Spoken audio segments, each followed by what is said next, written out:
කුරුල්ලෝ කතාවේ ඇත්තටම කෙල්සිට අනතුරක්වත් නුරාන් විසින් කරයිද? අපිට අද කතා කරන්න තියෙන්නේ ඒ ගැන. මම මේ කියන කතාව සහ නුරාන්ගේ චරිත ස්වභාවය පිළිබඳ විශ්ලේෂණයක් 100%ක්ම නිවැරදියි කියලා මම විශ්වාස කරනවා.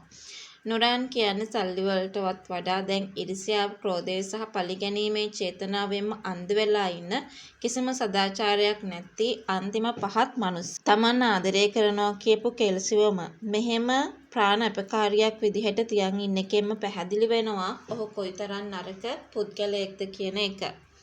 ඇත්තම කියනවා නම් නුරාන් අන්ත පහත් පළිගැනීම් සහ කෙල්සිගේ ජීවිතයේ ඇති අනතුර ගැන අපි මේ වෙලාවේ අනිවාර්යෙන් කතා කරන්න ඕනේ.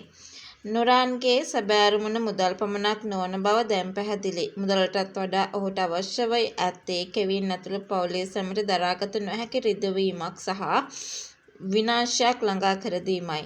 මේ නිසා කෙල්සිගේ ජීවිතයේ මේ වන විට පවතින්නේ ඉතාමත් අවදානම් සහගත තත්වයකයි කියලයි මම විශ්වාස කරන්නේ. විශේෂයෙන්ම කෙල්සිව වෙනත් පහත් දෙයකට යොදා ගැනීමේ අවදානමක්ද තියෙන බව මේ වෙලාවේ කිව යුතුයි. මම නිවැරදිව මතක් කළ පරිදි නුරාන් මීට පෙර තමන්ගේ මිතුරෙකු සමග කතා කරමින් ඕනනම් කාන්තාවක් වුණත් සෙට් කරලා දෙන්න පුළුවන් පැවසූ නින්දිත ප්‍රකාශය අපිට අමතක කළ නොහැක.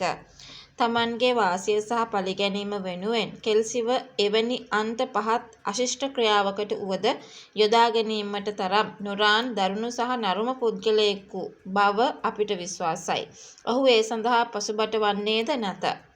කෙවින්ගේ පවුලට එල්ලවන දැඩි බලපෑම. කෙල්සි අනතුරේ වැටීම කෙවින් ඇතුළු මුළු පවුලටම ලොකු මානසික පීඩනයක් සහ ප්‍රශ්න ඇති කිරීමට සමත් වෙලා තිබෙනවා. නුරාන්